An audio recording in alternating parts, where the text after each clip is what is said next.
Piero di Cosimo. B. Florence, 1462, D. Florence, 1522. Famous as much for his bizarre lifestyle, described in Vasari's Lives of the Artists, as his paintings, Piero di Cosimo developed an idiosyncratic and eclectic style of painting. The son of Lorenzo di Piero Ubaldini, a goldsmith in Florence, Piero adopted the name of Piero di Cosimo when he was apprenticed to the painter Cosimo Rosselli, whom he assisted in painting frescoes in the Sistine Chapel. Little is really known of Piero's life, but he had a reputation as an eccentric loner who, unusually for an artist of that time, often painted without commission. None of his works are dated. Initially influenced by Botticelli and Ghirlandaio, Piero adopted elements from many of his contemporaries to his own fantastical style. This can be seen particularly in his paintings on mythological subjects, which are among the most distinctive works of the time, full of whimsical and tender detail. In later life, perhaps influenced by the preaching of the Dominican friar Girolamo Savonarola, he returned to religious subjects. A satyr mourning over a nymph, Piero was fascinated with animals and portrayed them with great sensitivity here. The dog looks as sorrowful as the satyr. In the background are other creatures, including a pelican in the water. See 1495, oil on panel, 65 x 184 centimeters, National Gallery, London, UK. Portrait of Simonetta Vespucci. The inscription identifying this Florentine beauty, who died in 1476, was added later. From the snakes coiled around the neck, it may represent Cleopatra. Oil on panel, 57 x 42 centimeters, Musée Condé, Chantilly, France. The Immaculate Conception and Six Saints. Piero's religious paintings, which date mainly from the later part of his life, are generally in a more conventional style than his mythological subjects. See 1505, oil on panel, 206 by 172 centimeters, Uffizi, Florence, Italy. Andrea del Castagno. B. Castagno, c. 1418, D. Florence, 1457. Andrea del Castagno's realistic portrayal of human figure made him one of the most influential of the Florentine artists of his time. He was born Andrea di Bartolo di Bargilla, but was known by the name of his birthplace. By 1440 he had moved to nearby Florence, where the influence of Masaccio, Brunelleschi, and Donatello was strong. In about 1442 he moved to Venice, painting frescoes in Zachariah and St. Mark's Basilica, but returned to Florence a few years later. The frescoes in the refectory of Santa Apollonia, probably his best-known works, occupied the next few years, followed by a series of frescoes for the Annunziata. He died of the plague in 1457. The Last Supper. Above the Apostles at the Last Supper are depictions of the resurrection, crucifixion, and entombment. The figures are arranged against a classically balanced, geometric architectural structure. 1447, fresco, Convent of Santa Apollonia, Florence, Italy. Closer look. St. James the Greater. Detailed portraits of the apostles emphasize their individual characters. They are depicted with three-dimensional realism, using perspective to give shape to their halos. Their naturalistic hand gestures and expressions are echoed from one side of the painting to the other. Andrea del Verrocchio. B. Florence, c. 1435, D. Venice, 1488. Considered the finest sculptor of the Italian Renaissance between Donatello and Michelangelo, Andrea di Sioni adopted the nickname Verrocchio, true eye, from the goldsmith he was originally apprenticed with. Little is known of his early life, and few of his paintings have survived, although his studio was well known at the time and attracted such distinguished students as Perugino and Leonardo da Vinci. After Donatello's death in 1466, Verrocchio came under the patronage of the Medici. He died in Venice while working on his masterpiece, a huge equestrian statue of Bartolomeo Caglione. It was unveiled in 1496, 8 years after his death. Lifeline. C. 1470 paints Baptism of Christ, assisted by Leonardo. C. 1475 bronze statue of David, now in Palazzo Vecchio, Florence. 1476-83 works on statue of Christ and St. Thomas, or S. Michel, Florence. 1481 begins Caglione Equestrian Monument, Venice. Lorenzo de' Medici. Though some scholars doubt Verrocchio's own hand, the sculptor captures his patrons. Nobility. 1480, terracotta, Palazzo Medici Riccardi, Florence, Italy. Equestrian monument to Bartolomeo Colleoni. Verrocchio's finest work, this bronze statue of a Venetian general was completed by assistants after the sculptor's death. It is a powerful sense of movement, with the rider standing in his stirrups and the horse turning, one hoof raised. 1483-90, gilded bronze, height 395 cm, Campo S. Giovanni e Paolo, Venice, Italy. Closer look. Expressive features. Coleoni's face, depicted in realistic detail, shows the grim determination of the condottiere, breaking the tradition of calm, dignified monumental statues, and paving the way for the more expressive sculptures of later sculptors such as Michelangelo. Piero Perugino. Bisita della Pieve, c. 1450, di Perugia, 1523. A formative influence on the young Raphael, Piero Perugino was hailed as the best painter in Italy in 1500. Today he is famous for his many altarpieces and frescoes. Born Pietro Vannucci, he is said to have studied in Florence with Verrocchio at about the same time as Leonardo, but he spent much of his later life in Perugia, from which he earned his nickname. His first major commission was for frescoes in the Sistine Chapel, Rome, where he worked alongside Botticelli and Ghirlandaio. He later set up workshops in Perugia and Florence. His numerous portraits, frescoes, and altarpieces show a mastery of figure painting within classically balanced compositions. But from 1512, his style became conventional and repetitive. Lifeline. c. 1450, born in Umbria, c. 1470, probably studies with Verrocchio in Florence. By 1475, working in Perugia. c. 1480, moves to Rome to work in the Sistine Chapel.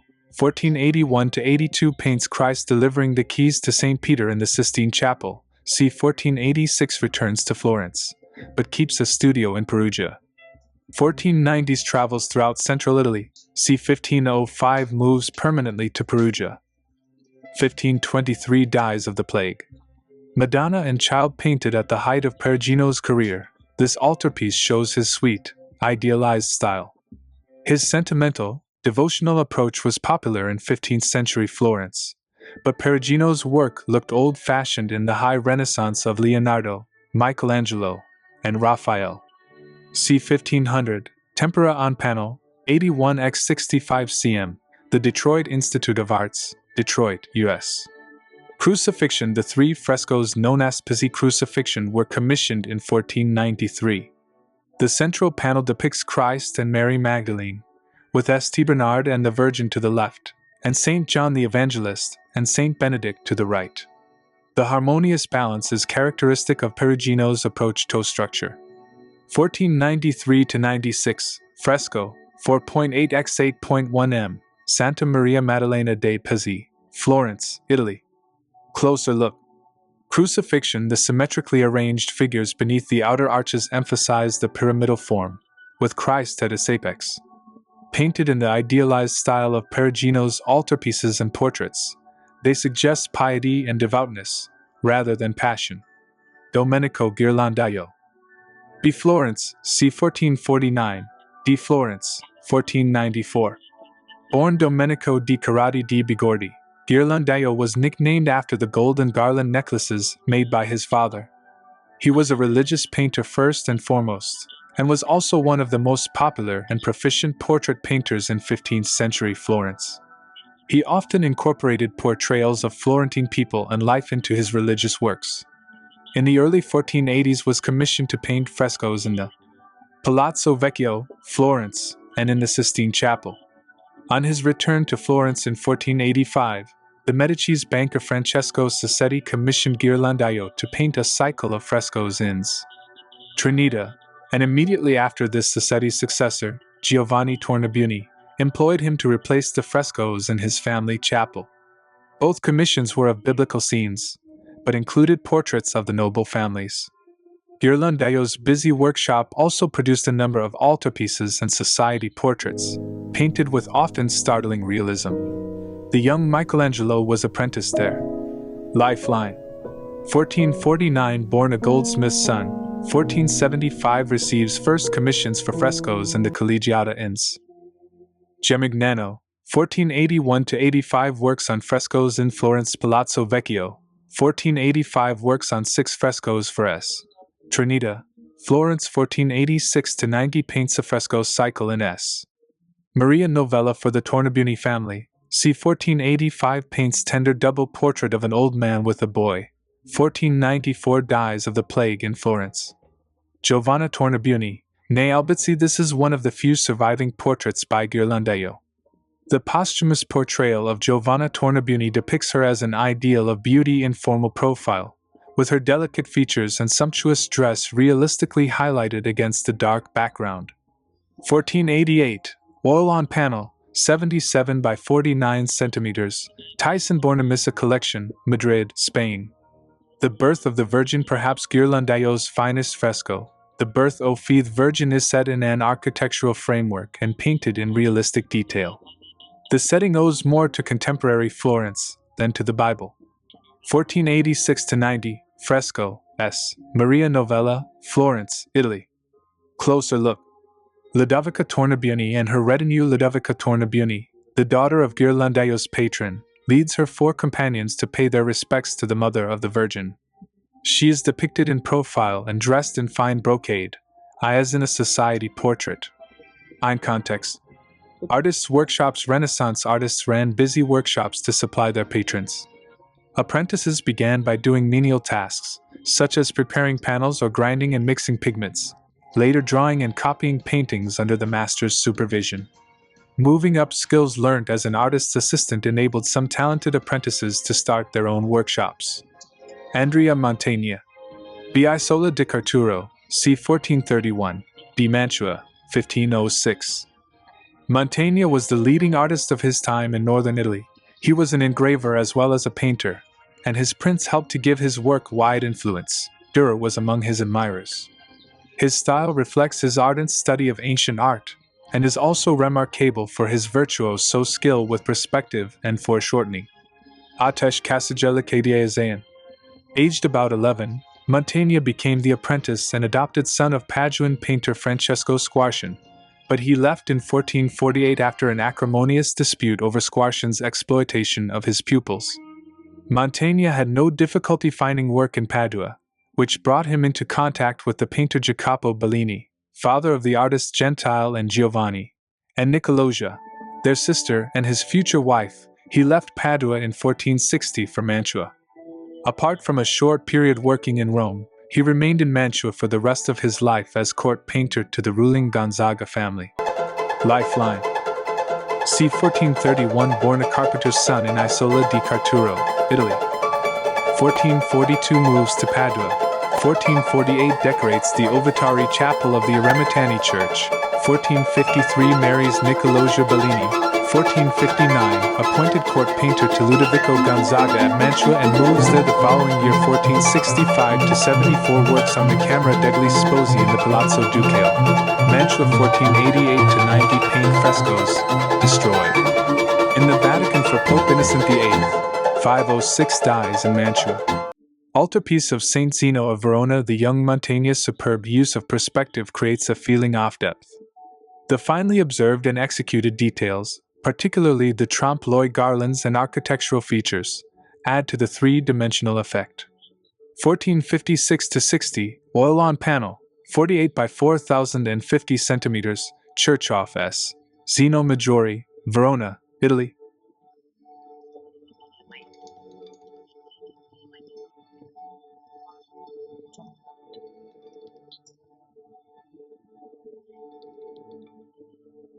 Agony in the Garden, an innovative approach to composition, based on diagonals rather than the traditional symmetry, helps give this painting its expressive power.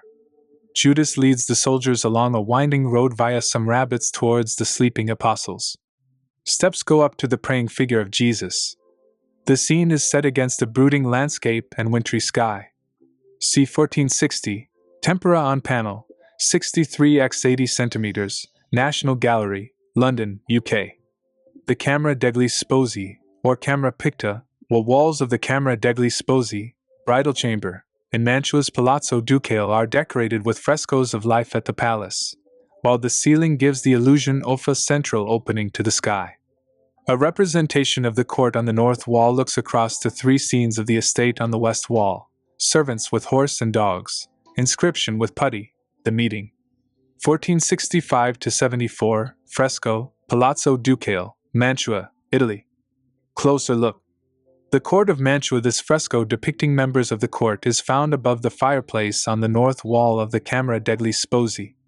A group portrait of Ludovico Gonzaga and his family, it forms part of the visual narrative of the room as a whole. Sandro Botticelli. B. Florence, c. 1445, D. Florence, 1510. Although Sandro Botticelli was highly successful at the peak of his career, he spent the last decade of his life in obscurity, considered outmoded compared to the new generation of artists such as Leonardo. Botticelli's work was eventually rediscovered by the Pre-Raphaelites, pages 332-33, almost 500 years later, and he is now one of the best-loved painters of 15th century Italy. Botticelli developed his graceful and ornamental, linear style, harking back to elements of the Gothic period and ignoring anatomical realism, during his apprenticeship with Filippo Lippi. In his large-scale paintings, including the famous Primavera Birth of Venus, he treated mythological subjects with as much seriousness as religious themes. Although Botticelli is most famous for his secular subjects, his late years were almost entirely devoted to religious themes, influenced by the Dominican friar and preacher Savonarola.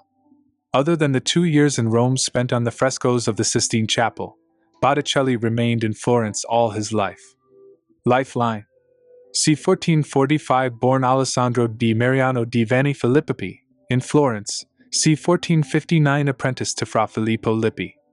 Before 1470 establishes his own workshop in Florence, c. 1478 paints Primavera, 1481-82 works in the Sistine Chapel, Rome, c. 1485 paints Birth of Venus, 1480s works for the Medici and other Florentine nobles, 1500 paints the Mystic Nativity, his signed work, 1510 dies in Florence. Portrait of Giuliano de' Medici. The posthumous portrait of Giuliano de' Medici icon of several probably commissioned by the family after his assassination in 1478. Botticelli also included likenesses of the Medici, frequent clients of his workshop, in some of his religious paintings. 1480, Tempera on panel, 60 x 41 cm, Galleria dell'Accademia Carrara. The Birth of Venus, perhaps Botticelli's best-known painting, it shows Venus's arrival on the shores of Cythera, driven by Zephyr and Aura. The statuesque goddess of love stands demurely on a scalloped shell, here blown by the wind, as she is welcomed by the dancing aura of spring. The painting was probably designed to hang with Primavera, see pages 108-111, 1485, Tempera on canvas, 180 by 280 centimeters, Uffizi, Florence, Italy. Closer look. Zephyr and Aura. Symbolic of spiritual passion, the figures of Zephyr, god of the winds, and Aura, the breeze, embrace each other as they blow Venus towards the shore of Cythera. Aura figure offering her cloak, he goddess of spring, one of the Auri, his hair depicted in profile against the flowered cloak she offers to Venus as she is blown ashore. The adoration of the Magi/he group figures lean towards the central Virgin and Child, making a satisfying composition. Cent 1478-82, Tempera and oil on panel, 70 x 104 centimeters, National Gallery of Art, Washington, D.C., U.S. Madonna and Child with St. John the Baptist //I/S depiction of the Madonna handing the infant Jesus to a young St. John is painted in the more serious, devotional style Botticelli adopted during the 1490s. Nevertheless, it retains much of his earlier elegance of line. Cent 1490-95, Tempera on canvas, 134 x 92 centimeters, Palazzo Pitti, Florence, Italy. Primavera Sandro Botticelli c. 1482 Tempera on panel, 203 x 314 centimeters, Uffizi, Florence, Italy. The painting depicts a group of figures from classical mythology in a garden, but no story has been found that brings this particular group together. 3. Most critics agree that the painting is an allegory based on the lush growth of spring, but accounts of any precise meaning vary, though many involve the Renaissance Neoplatonism which then fascinated intellectual circles in Florence. The subject was first described as primavera by the art historian Giorgio Vasari, who saw it at Villa Castello, just outside Florence, by 1550. The history of the painting is not certainly known. It may have been commissioned by one of the Medici family, but the certainty of its commission is unknown. It draws from a number of classical and Renaissance literary sources, including the works of the ancient Roman poet Ovid and, less certainly, Lucretius, and may also allude to a poem by Poliziano, the Medici house poet who may have helped Botticelli devise the composition. Since 1919, the painting has been part of the collection of the Uffizi Gallery in Florence, Italy. The painting features 6 female figures and 2 male, along with a Cupid in an orange grove. The movement of the composition is from right to left, so following that direction the standard identification of the figures is as follows, at the far right. Zephyrus, the biting wind of March, kidnaps and possesses the nymph Chloris, whom he later marries and transforms into a deity. She becomes the goddess of spring, eternal bearer of life, and is seen scattering roses on the ground. 7. The transformation is indicated by the flowers coming out of Chloris's mouth. In the center, but not exactly so, and somewhat set back from the other figures, stands Venus, a red-draped woman in blue. The trees behind her form a broken arch to draw the eye. In the air above her, a blindfolded Cupid aims his bow to the left. 9. On the left of the painting, the 3 Graces, a group of 3 females also in diaphanous white, join hands in a dance. At the extreme left, Mercury, clothed in red with a sword and a helmet, raises his caduceus or wooden rod towards some wispy gray clouds. The pastoral scenery is elaborate. There are 500 identified plant species depicted in the painting, with about 190 different flowers, 12 of which at least 130 can be specifically identified. 1. The overall appearance and size of the painting is similar to that of the Millefleur, thousand-flower, Flemish tapestries that were popular decorations for palaces at the time. These tapestries had not caught up by the 1480s with the artistic developments of the Italian Renaissance, and the composition of the painting has aspects that belong to this still Gothic style. The figures are spread in a rough line across the front of the picture space, set side by side like pearls on a string. 14. It is now known that in the setting for which the painting was designed, the bottom was about at eye level, or slightly above it, partly explaining the gently rising plane on which the figures stand. The costumes of the figures are versions of the dress of contemporary Florence, though the sort of quasi-theatrical costumes designed for masquerades of the sort that Vasari wrote were invented by Lorenzo de' Medici for civic festivals and tournaments. 17. The lack of an obvious narrative may relate to the world of pageants and tableaux vivants as well as typically static Gothic allegories. Closer look. Primavera Sandro Botticelli. Technique. Primavera is paint ed in tempera on wooden pane, which was Botticelli's usual technique, although he sometimes used canvas instead as the support as in the Birth of Venus, and he often modified the standard tempera method by adding oil to the paint, perhaps to make it more fluid and transparent. He was a superb craftsman, who used only the first available materials, and he applied layer upon layer of paint to create extraordinary subtle effects of tone and luminosity. Ideal beauty. Botticelli favored a distinctive type of female beauty whether he was painting religious or mythological works. His Virgin Mary and his Venus are from the same mold. Golden hair, ivory skin, and solemn, exquisite grace are characteristic of his women. Raised decoration. Botticelli was fascinated by decoration and stylized patterned Flora's white, floral dress may be based on one that was worn at a masquerade, and described by Poliziano as painted with roses and flowers and greenery. The slightly raised gold detail on the sleeve was produced by a form of powdered gold mixed with glue.